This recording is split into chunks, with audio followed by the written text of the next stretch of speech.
Grr, arg. Welcome to the Mixtape Podcast, a podcast where we talk about movies from a screenwriter's perspective, but we're also fans of the movies that we review. I'm your host. My name is Dean, and I am joined as always by my co-host Marcelo Inostroza. And up this week, we are doing one of my favorite vampire movies of all time. We are doing Queen of the Damned, released in 2002, directed by Michael Reimer, written by Scott Abbott and Michael Petroni, based on the book of the same name by the amazing author Anne Rice. So if you don't know what Queen of the Damned is about, it is about this. The vampire Lestat becomes a rock star where music wakes up the...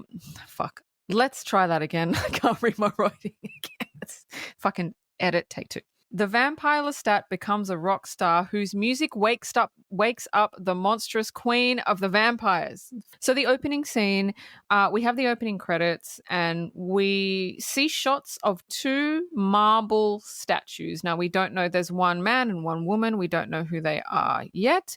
And then there's a voiceover by Lestat basically saying living forever seems good, but when you're alone, it's not. It's pretty fucking shit.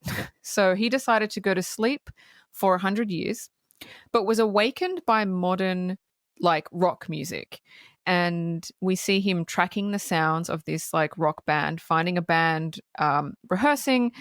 He says that he's going to join them. And then we see basically a music clip with Lestat on vocals. So we kind of move forward in time and he's joined the band. And look, I am going to be comparing the book, The Queen of the Damned, to this film. So if you don't want spoilers from the book, you can click off. But if you don't mind hearing kind of the contrast between the book and the movie, please keep listening. The reason Lestat does this is because he has always been a showman. He loves performing in front of crowds. He loves attention. He doesn't want to hide in the shadows, and that's very prevalent in the Vampire Lestat book, the one that comes before The Queen of the Damned. Like, he was in the theater. He just wants to be loved, and he wants to be noticed, and he wants validation, and he wants attention. So that's really something that people can connect with because there are a lot of people like that. That's why he wants to be famous. That's why he wants to be in a rock band, because he just loves the attention. So we move forward in time, and the band is massive.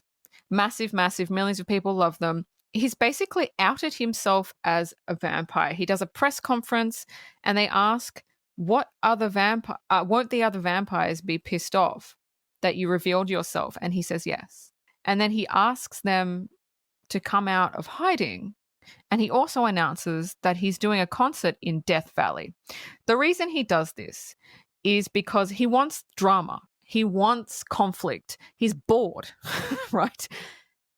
It's a no-no for a vampire to out themselves. He knows that. He's doing it on a public scale, and he wants the other vampires to come after him, which seems stupid, but when you've been a vampire for hundreds of years, you get bored. And this is his boredom, and now he's got something to do. Now he's got a goal. So, thoughts? I really didn't know what to think about the opening to this film, because if you guys have been listening for a while, you guys know that I hate voiceover. There are instances where we have talked about films on this very podcast where voiceover really, really works for me. But in this instance, all the voiceover in this film felt forced. It felt that the writers were doing that because they didn't know how to visually show what they needed to show to propel the story forward. The fact that Lestat comes out of the grave and decides to start a rock band is like so fucking stupid. Listen, dude, I know you're fucking bored, but seriously, your idea is to come out of the grave, start a rock band to get famous and to lure a bunch of elders to come and possibly kill you? Not only that, but what he does later on in the film is so fucking disastrously stupid that I can't even begin to tell you how disinterested and how disappointed I was in the opening of this film, because I was like, good God, if this guy is supposed to be the individual that we're supposed to follow throughout the course of the movie, and if this guy ends up being our anti-hero or our hero in earnest, I'm like, how am I as an audience member going to be able to root for somebody so fucking stupid? undead, but stupid. Look, that being said, guys, this movie has an innate charm to it. The music, the style, the whole thing. So I know I just said a million fucking negative things, but I did appreciate the overall feel that this film was giving out. The reason he wants to join a rock band. Lestat's backstory, he's always been musical. Rock is the sound of the era that he's in. He's always been musical. So those are the sounds that woke him up. Those are the sounds that he heard. So he's like, oh, I'm going to do this because he can sing and he can act and he can dance. He can do everything. He's a performer. He was a performer in the 1700s in a theater company. He knows how to do it. So he's like, oh, this is an easy way for me to get famous. Now, could it have been done better? Maybe. Okay. That's great that Lestat is that's great that Lestat is a musical being of death. That's great that in his time he was a performer. That's wonderful. But don't you think, as a screenplay writer, if you want your character to do something, what you have to do as a screenplay writer, we like to call in the screenplay writing trade a setup, right? you This movie, as much as I love it, has no fucking setup whatsoever. This movie expects us to follow these characters while they just do shit. I'm laughing because you're right. If you haven't read the books, you're going to be like, what the fuck? Right? I read the books, so I know what's going on. I know the motivation. Look, I know. I totally agree with you. Here's something else. There is a section of this movie that the screenplay writers of this movie go, okay, we are going to give you Lestat's backstory. We're going to tell you how Lestat was as a human being before he became a vampire. That would have been a perfect spot to do some setup and then later payoff. So the thing that made me really disappointed about the writing of this film is the screenplay writers did show signs that they were capable of doing setup and payoff, but I just think they were too fucking lazy. They were capable of writing this movie with the respect that it deserves, but I just think that they were too fucking lazy to do that. This movie is completely different to the book. I don't even know if these screenwriters read the book, to be honest. I think they might have just gone on Wikipedia and be like, yeah, that's good. It's completely different and not in a good way. The only thing from the book that's real is Lestat being the head of a rock band. That was real. The Death Valley concert, that was real. Most of the things even Lestat's backstory in this movie is not real. It's not from the book. It's just made up. It's completely made up. We're going to get to that. We're going to get to it. But the first scene, we're in Glastonbury, West England, and we're at Lestat's home, is like a mansion. And his assistant brings him two girls because he's a famous rock star. And they're so excited, and he basically kills them. But afterwards, he's standing outside, and he's unhappy. And he says, come out, wherever you are, right? And he's searching for his soulmate. And you can tell just by that scene, he kills the girls, but afterwards he's not happy. He's depressed. The thing with Lestat is, and you're right, there's no like setup. He doesn't actually want to kill people. He doesn't like killing people. I've not read Interview with the Vampire. I don't know what his character is like, but in The Vampire Lestat and in The Queen of the Damned, this is the most accurate portrayal of Lestat that I've seen portrayed. I mean, it is. So I don't know at which point he became an asshole, but he has always had a longing to fit in. He wants friends. He wants family. He wants that connection, and he doesn't quite know how to get it. So, yeah. As a screenplay writer, you could have tied everything into his need for connection, his need for family, his need for love, into his character, into the base of his character. You could have tied all of that in with his need to perform as the lead singer of a rock band. But again, they didn't do that. No. In this movie. No. So Lestat comes off as a vampire who is just fucking horny and is just fucking doing stuff. Yeah. Like, I know. I cannot tell you how much that I did not give two fucking squirts of piss about the lead character of this fucking film. And that, my screenplay writing brethren, is like the cardinal sin. If you do not endear your character to the audience, you are fucked. And I do want to mention that I have seen Interview with the Vampire, the film. So I have seen a version of Lestat before. And Yeah. all due respect to the actor in this film, but his line delivery and his voice, it just didn't work for me. You know why it's accurate? And you know why Tom Cruise is not accurate? Because Louis is French. So Stuart Townsend was doing a French accent, which he's supposed to. Tom Cruise never did that. So you think that Lestat's American and Lestat is not. He's actually French. Well, that's failure of the fucking casting director for casting Tom Cruise as Lestat. 100%. Now we meet Jesse. She's human. And we meet her aunt Maharet, who tells a young Jesse that she needs to live a normal life, not this one. And we don't know what this one means. So Jesse feels abandoned because it's her aunt Maharet, and Jesse feels abandoned from her basically natural family. And Jesse watches a Lestat music video and is like kind of transfixed by him and his lyrics. I have one thing to say. Jesse is in the book, yes. Maharet is in the book. But anyway, thoughts on Jesse and her introduction? I really liked Jesse's introduction, but the thing that I liked about Jesse's introduction is that she is a bit of a researcher. Yeah. And I really, really like when characters in film, and specifically lead characters, research the things that they're curious about. I don't like screenplay writers who give their characters all the answers because they can. But here's another thing that I didn't really understand, or maybe you can tell me if you heard this as well. Every time Lestat sings, he sounds like the lead singer of Korn. It is the lead singer of Korn. Not Jason. Jonathan Davis recorded the music for Lestat, so it is. I love Korn, so that was about to be a negative, but I just can't because I love Korn. Yeah. But I appreciated the introduction of Jesse because I like some of her character traits, but I don't think that her character was really used effectively throughout the course of the film.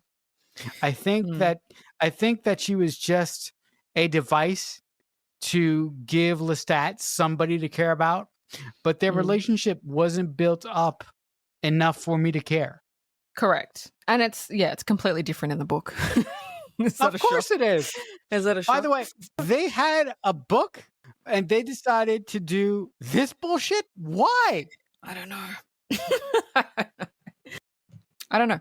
So now we're at Talamasca, which is the Center for Paranormal Studies in London, and Jesse is an apprentice working there, and basically is showing the other members of the association what she found. And she talks about Lestat's lyrics in his songs, and he's talking about a place called the Admiral's Arms. Well, through her research, she finds that the Admiral's Arms is actually a pub in London. And she thinks it's a pub for vampire covens, and she wants to find out. So now she speaks to a man named David, who shows her paintings in all different eras, and one man is in all of them, a vampire named Marius, and he dates back to 400 BC. He says that Marius is Lestat's maker. David then shows Jesse Lestat's journal. A few things. In the book, yes, Jesse does work for the Talamasca. That is true. Marius is not Lestat's maker. Magnus is Lestat's maker. So they changed that. I don't know why, which is ridiculous. And there is a character named David in the book, but he's much older, and David never actually has Lestat's journal. The only reason he has Lestat's journal is so we can get backstory on Lestat. It's just used as a device. That's not from the book. we got what we got. So anyway, that's and in the book there's no pub called the Admiral's Arms. That's completely made up.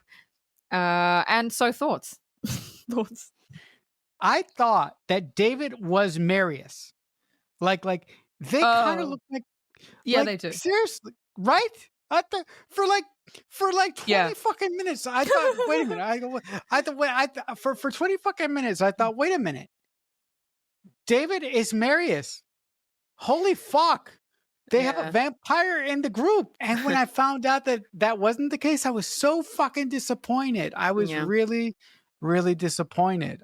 So now we're in 17. So Jesse is reading from Lestat's journal. We go back to 1788. We see Marius turning Lestat, wasn't Marius, was Magnus, once a fucking again, and teaching him the ways of being a vampire, which Magnus never taught Lestat how to be a vampire, but whatever. I'm digressing into the fucking book. Anyway, Lestat asks why they have to hide themselves. And Marius says because they are vulnerable during the day, so mortals must not know of us. Now, this doesn't sit well with Lestat because Lestat doesn't want to hide. And Lestat says, so I could never be known. And Marius says, you must be dead to the world. And you just know that this is just not going to work for Lestat at all. So Lestat sees a young woman playing a violin and he picks up a nearby violin, he does play the violin in the books. And he plays with her, but he plays really fast, like faster than any mortal can, and his eyes start to glow, and then she freaks out, and then her dad that's sitting there freaks out, and then Marius says he has to kill her. And so he does, but he doesn't want to. He does not want to kill her because he doesn't want to kill people. And then it dawns on him that he can have no friends or companionship with anybody other than a vampire. It made me feel bad for him because that's from his life, from the first book, from the Vampire Lestat. Again, this movie has no backstory and it should show more of his backstory. He was alone. His entire life he's been alone. His entire life. That's why he wants to be on stage. He wants love. That's all. He wants love and connection. That's why he wants that validation. That's why he wants to be famous. That's what he wants. But that wasn't said in the movie. And if that was said in the movie, then I think the character would have come across more kind of sympathetic and more connectable. Thoughts? I would 100% agree with you. If they decided to spend their time with the flashbacks showing us what Lestat's life was like before he became a vampire, all these scenes of him learning how to walk through modern life in the early 2000s, being a vampire would have hit much harder. Like, there are spots of brilliance in this movie, but then right when I think this movie does a brilliant thing, like 30 seconds later, they do the most stupid and outlandish thing ever. So Lestat is in Marius's castle and he's playing the violin when he finds a secret door leading to like a really cool dungeon with two marble figures sitting on thrones.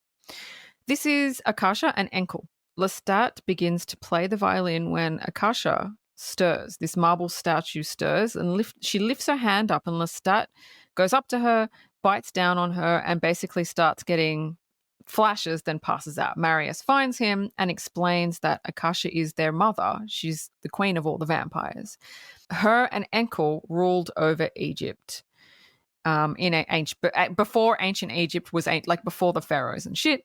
And then Lestat falls asleep. Upon waking, Marius has left him and taken Akasha and Ankle with him because Marius basically says you can't go near her, you can't wake her up.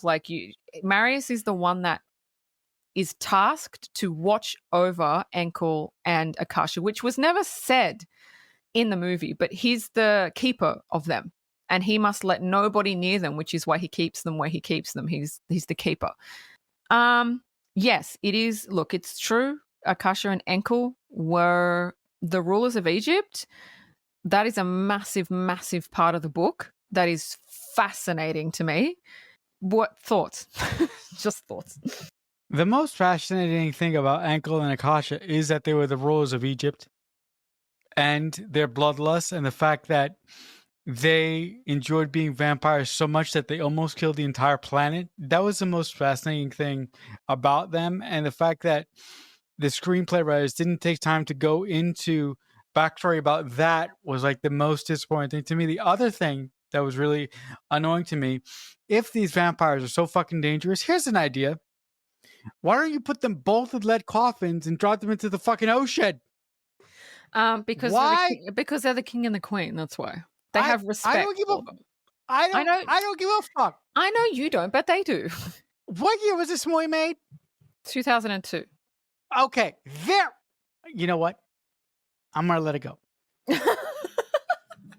I'm going to give you a little bit of backstory from the book on Akasha and Ankle. So Ankle ruled over Egypt, and he was looking for a wife. Now he looked everywhere, and somebody came to him and said, "Look, I found you a wife." And then Akasha was brought to him. He married her. They ruled over Egypt, not for a long time, but they were the rulers, and they were good. They were actually good rulers. They were good people. They weren't evil. They loved their people. They never killed people. They weren't vicious or anything like that. And then I'll tell you the next part of the story when they are, later on. But that was, they could have put that in the movie. That would have been cool. That shit, folks, is fascinating. Why the fuck didn't we get that movie? Yeah, when I get more into it, you'll be like, that's not even the interesting part. Anyway, Jesse decides to go to the Admiral's Arms because she needs to know if there's vampires there. I don't know if that's the smartest thing to do, but she did it. Jesse enters and sees it's full of vampires. Some are feeding on humans. And it's like she's shocked.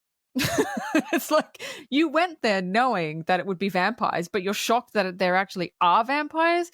And then a few vampires approach her asking her who her host is, like who she's with. And she says Marius because he's the only one that she knows. And Lestat is sitting in the shadows and he leans forward because he's been searching, not that it's said, but he's been searching for Marius. He leans forward at hearing this, and then Jesse leaves and is basically cornered by the vampires. They want to feed on her because they know that she's lying. Lestat intervenes, saving Jesse, and then she basically starts quoting lines from his journal, saying that she loved it. And he's kind of intrigued by this and ends up kind of leaving her alive. There's something about her where he's like, okay, I just want to leave her alive. And that's not in the book at all. But that was their kind of first encounter. Look, in the book, the whole storyline in the movie where Jesse is obsessed with Lestat, that's not even in the book. It's not in the book at all. She was never obsessed with him. None of these scenes ever happened.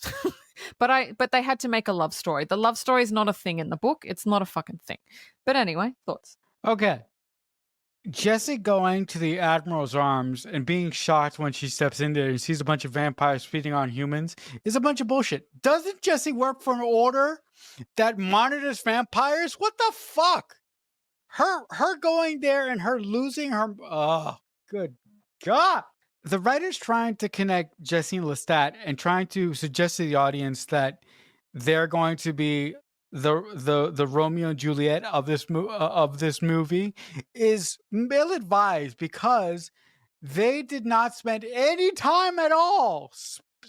You know what? Let's move on. I can't even. Let's go. So now we're in Los Angeles, and Marius goes to see Lestat, and he tells him Akasha has arisen. She killed Ankle, drinking his blood and absorbing his power. That happened in the book. She did rise. And she did kill Ankle, and she did absorb his power. That is true. How is Jesse and Lestat's relationship in the book? Jesse never even meets Lestat until the concert at the end, which is in the book. She never even meets him. So why the fuck didn't they do that? Because they had to have Lestat. They had to have Lestat want something. He had to have a goal. He had to have a want. He had to have a need. In the book, he doesn't really have that.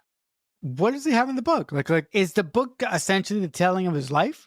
The Queen of the Damned book, the first half of the book doesn't even have Lestat or Akasha in it. It's only the second half. It's just the first half is introducing all the other characters that were not in the movie, that should have been.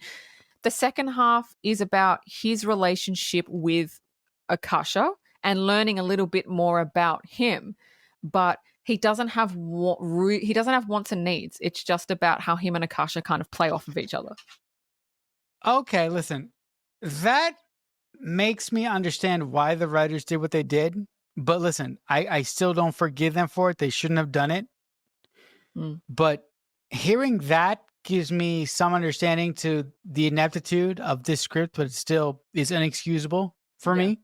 Yeah. Because how do they expect us to fall in love with these two people who who haven't been endeared to the audience at all? Like Yeah. like Yeah. I know. how like they give us nothing to latch on to. As writers, you're supposed to give your audience little things to latch on to your main characters, people that are going to take you through the story. Yeah. And they haven't done that at all. Yeah. Now we get to my favorite scene of the entire movie, where we get to see Akasha in all her glory, played by brilliantly Aaliyah. Holy fuck balls. She is a badass bitch in this movie. I love her in this movie. I love, love, love, love her. She enters the Admiral's arms as boss bitch as you could get. None of the vampires know who she is, but they're looking at her like they know she has power, but they're kind of like confused. Then she sees Lestat, music clip on the TV. And one of the vampires looks at her and says, "That's Lestat. At his concert, we're going to kill him."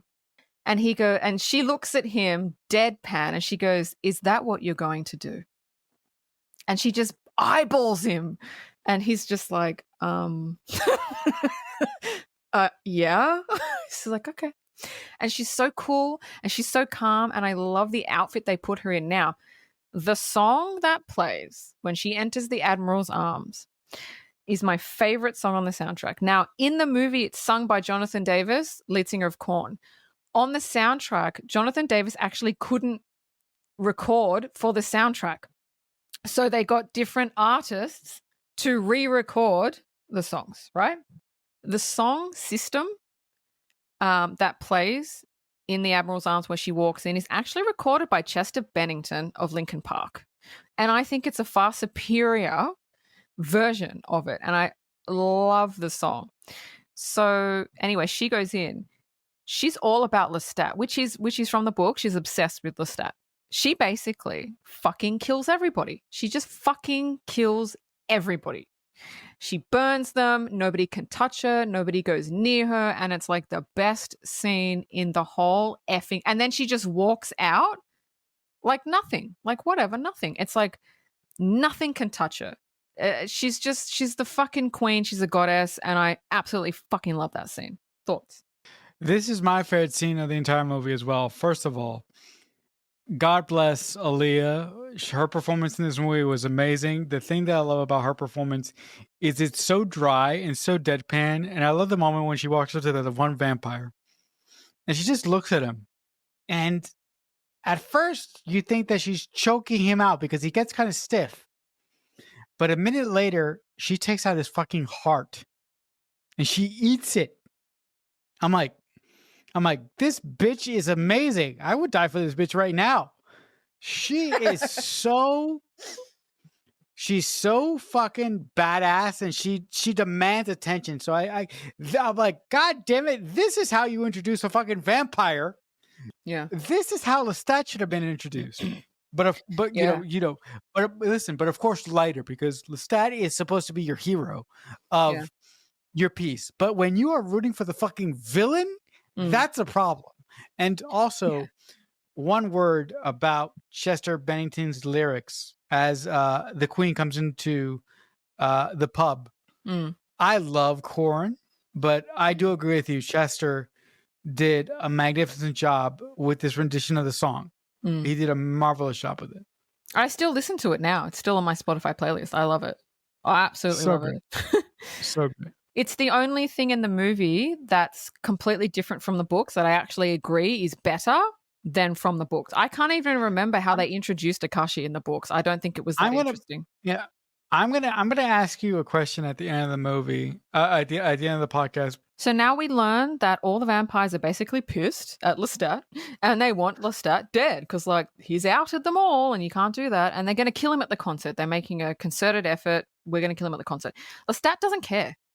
And he basically says, better dead than alone. And that line of dialogue says that He doesn't want to live anymore. That's why he did it. He doesn't want to be alone. He's lonely. He can't make connections.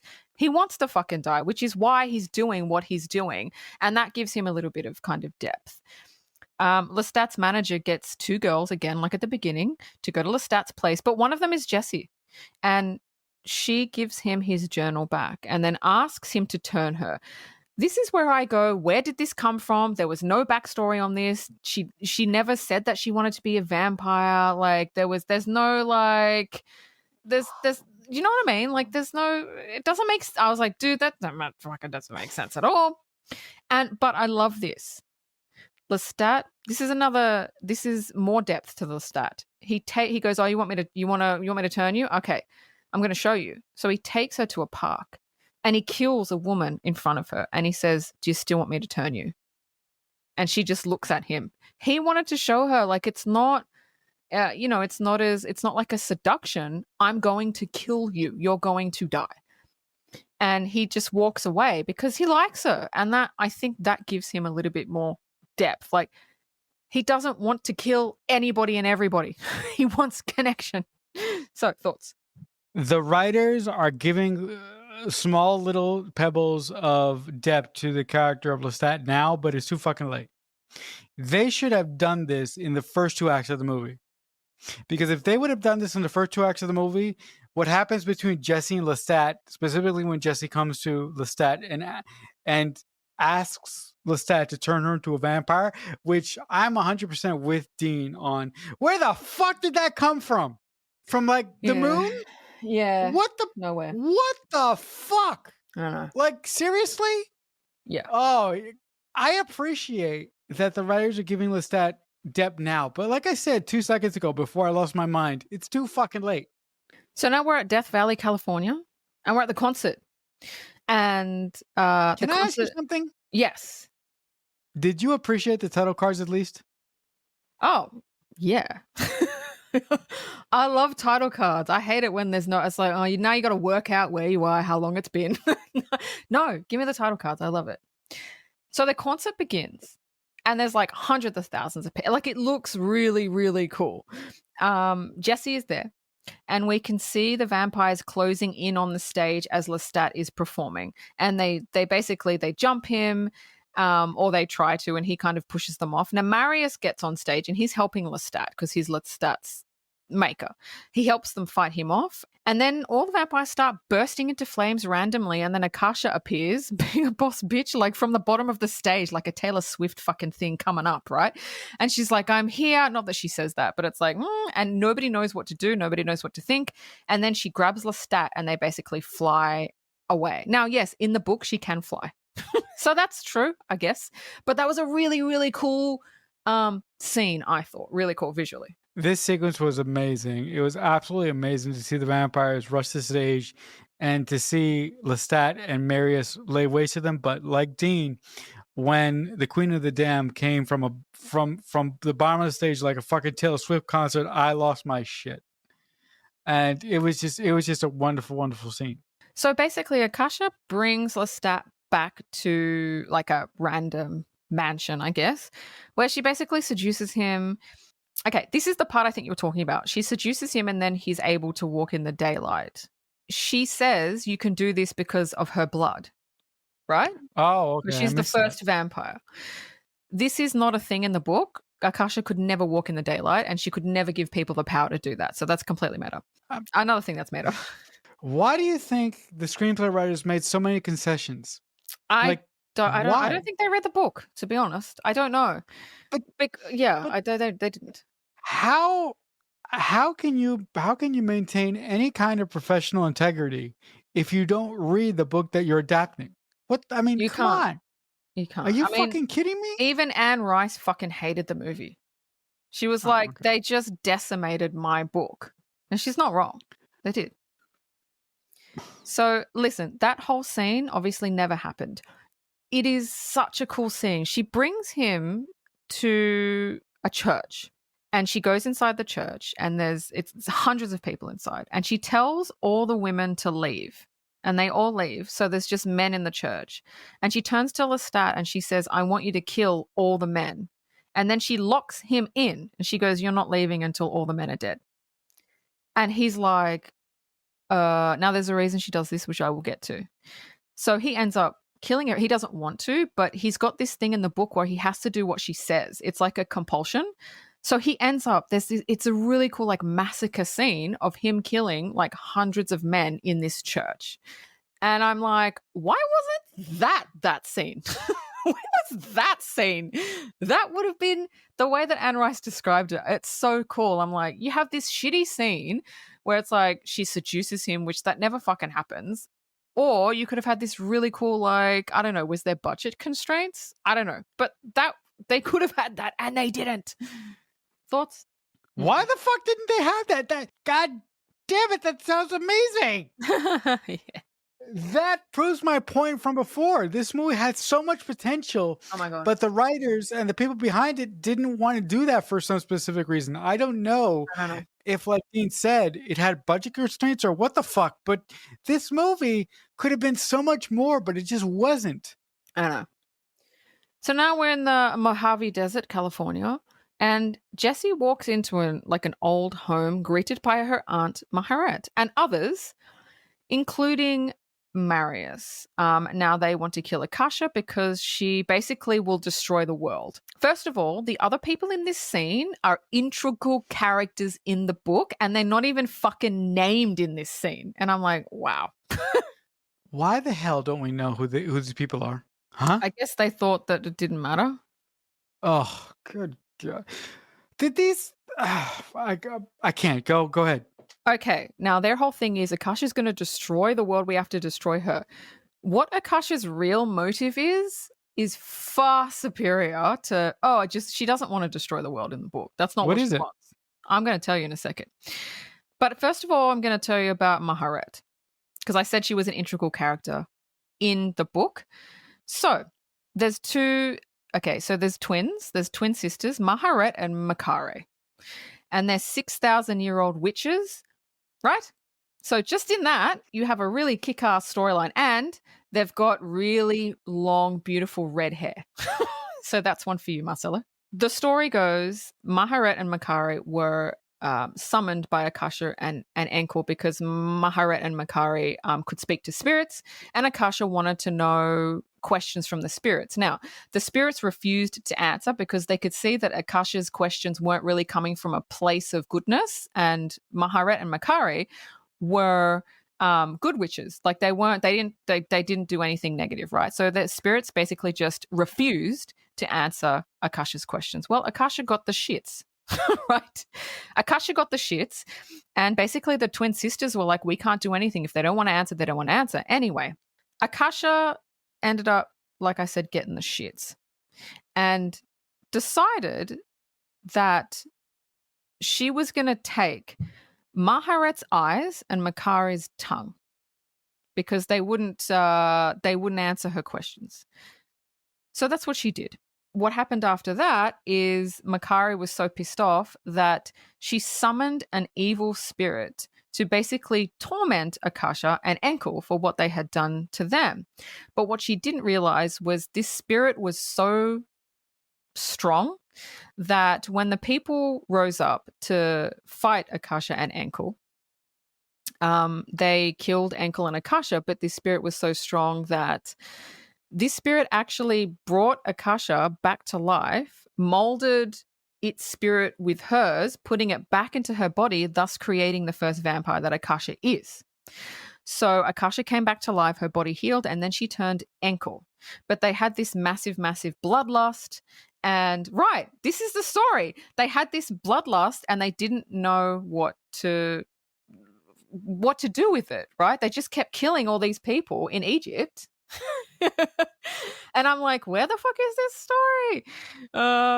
So they did that, and then what they did was Makari basically couldn't take it back. It regretted summoning the spirit because now she's just created this whole fucking thing. So Akasha after she took Makari's tongue and Maharet's eyes, she actually put them in coffins and dumped them at the bottom of the ocean on opposite sides of the planet.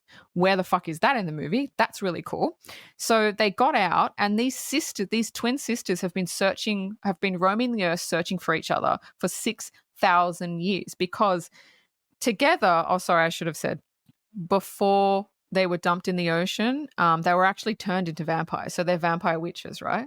So they can't die. So they've been searching for each other for 6,000 years. Now, these two sisters together can defeat Akasha. They're the only ones that can defeat Akasha because they've got the witch thing on their side, and they've got the spirits on that side. Nobody else can defeat her, only them. I ask you, is that not a better story than what we fucking got? Oh my holy fuck. Where the fuck was this story? This sounds amazing. I know. For the love of God, that sounds so intricate and so well thought out. God bless Anne Rice, who's not with us anymore. I would love to see a Queen of the Damn TV series. But not by AMC. by another company that can actually do it. No. Here's a better idea. Could you just imagine if Anne Rice's estate decide, okay, we're gonna do a Queen of the Damn TV series, but we're gonna give the rights to HBO?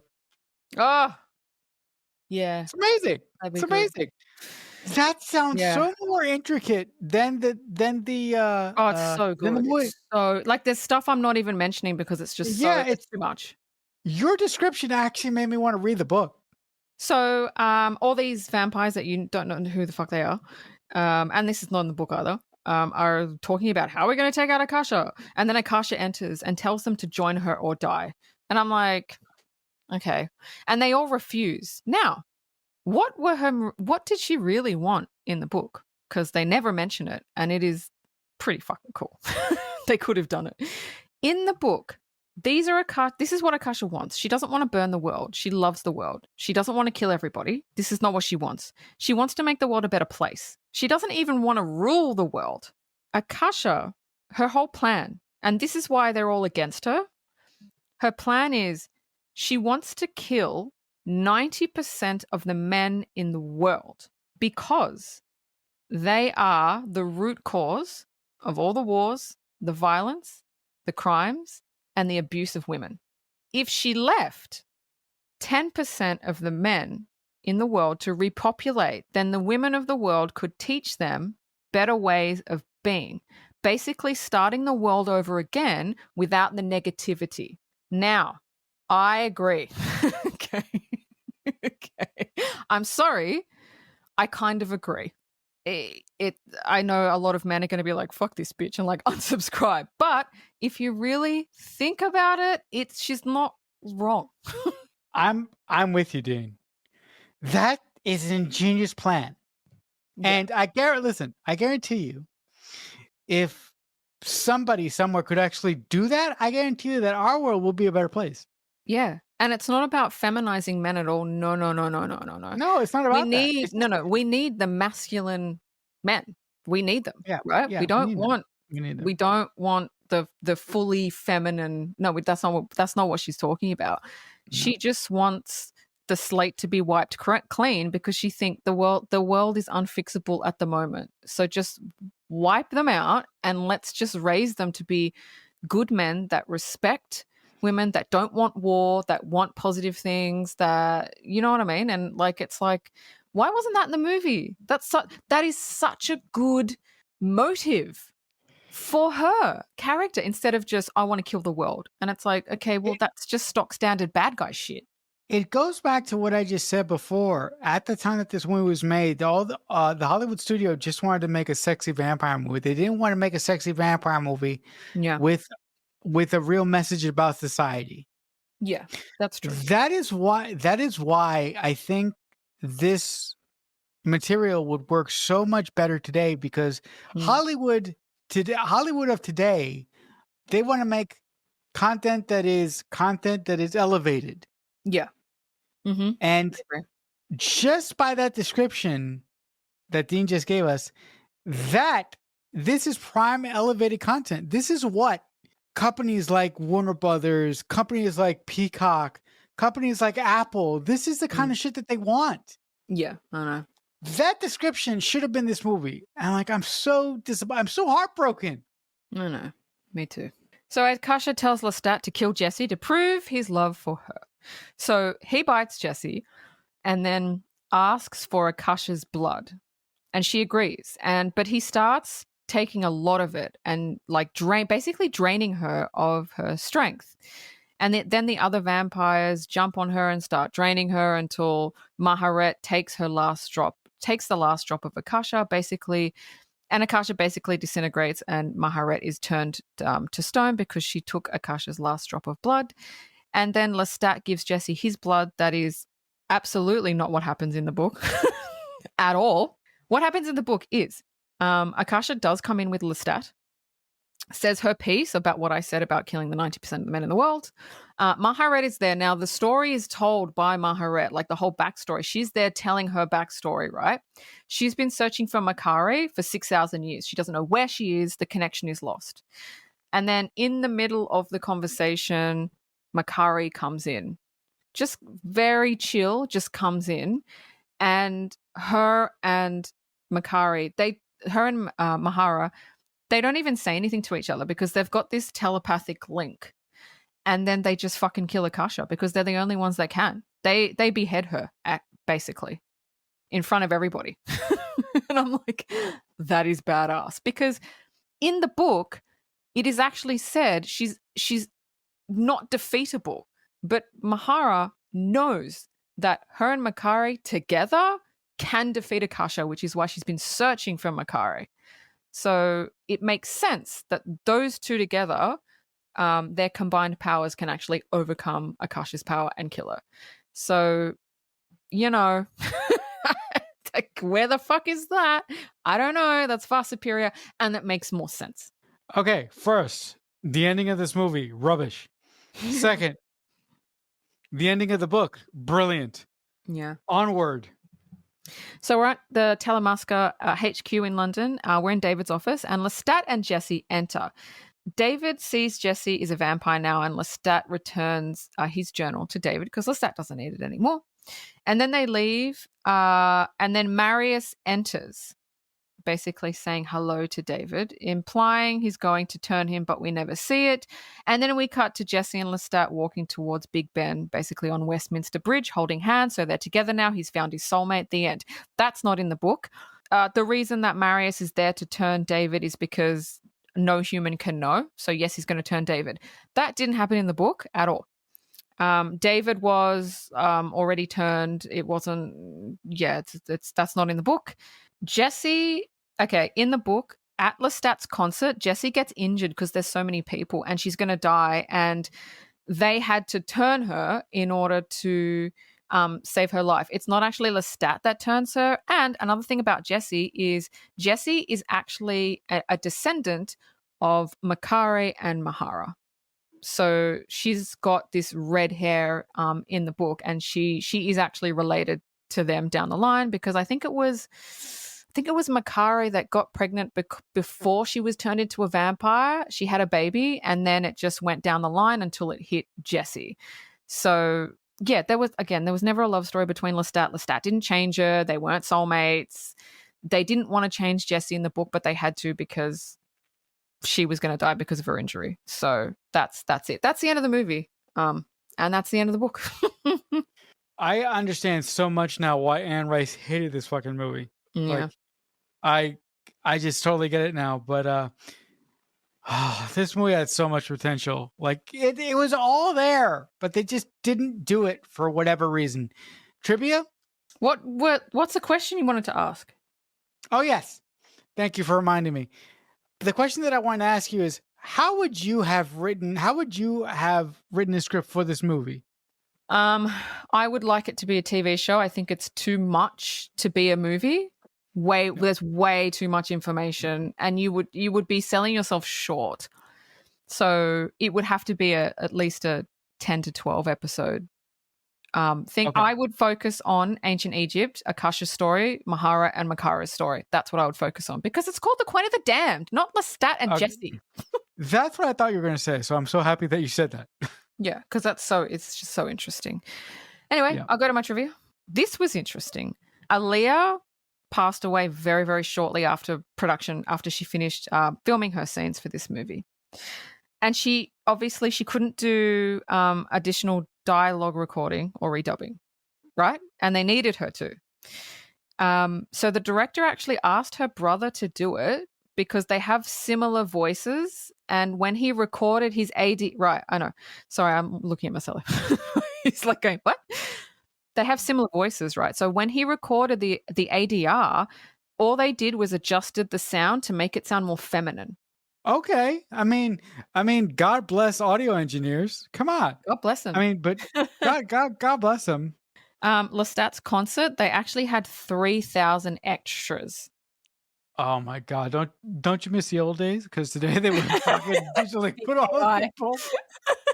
And the movie was filmed entirely in Australia. Hey!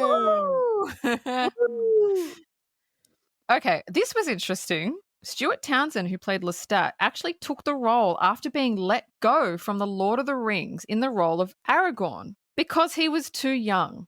I always knew that Viggo Mortensen replaced somebody, but I never knew who.